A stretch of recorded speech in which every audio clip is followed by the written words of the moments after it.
আমাদের শরীর যত দ্রুত ময়লা হয় তার চাইতে দ্রুত ময়লা হয় আমাদের ব্রেন। যে কি কোন ভাই, ব্রেন ময়লা হয়? হ্যাঁ। এবং ব্রেন যদি ময়লা হয় তখন হয় কি, ডিপ্রেশন হয়, অ্যাংজাইটি হয়, ঠিকভাবে ঘুম আসে না। তা ব্রেনটা পরিষ্কার করার জন্য প্রত্যেকদিন 5 বার গোসল করার চাইতে উপকারী জিনিস নামাজের ব্যবস্থা আল্লাহ করছে। তার মানে নামাজ এটা ব্রেন পরিষ্কারের একটা সেরা বুদ্ধি। কিভাবে পরিষ্কার হয়? যে অবস্থায় আপনি আছেন শুকরিয়া আদায় করেন। তো এটা যখন আমি পড়লাম তখন মনে হলো আমরা যে সূরা ফাতিহা পড়ি, আলহামদুলিল্লাহ রাব্বিল আলামিন, আল্লাহ তুমি আমাকে যে অবস্থায় রাখছো ভালো রাখছো, এটা হচ্ছে 1 নম্বর প্রয়োজনীয় এবং প্রত্যেক নামাজে প্রত্যেকবার শুরুতে বলতেছি এবং এইটা জীবনের জন্য 1 নম্বর দরকার। তার মানে নামাজ হচ্ছে আল্লাহর সাথে কানেকশন করার সাথে আমার নিজের ভালোর জন্য দরকার বেশি। নিজে ভালো থাকবো কখন? যখন আমি চিন্তা করি যে আল্লাহ আমাকে তুমি যে অবস্থায় রাখছো ভালো রাখছো।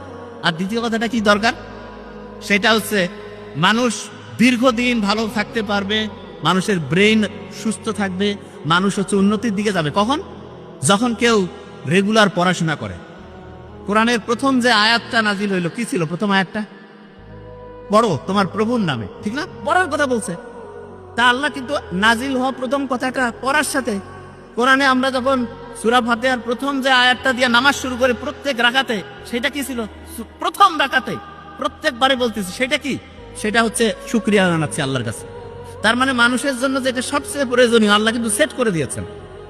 এখন দেখেন, অনেকেই বলে না যে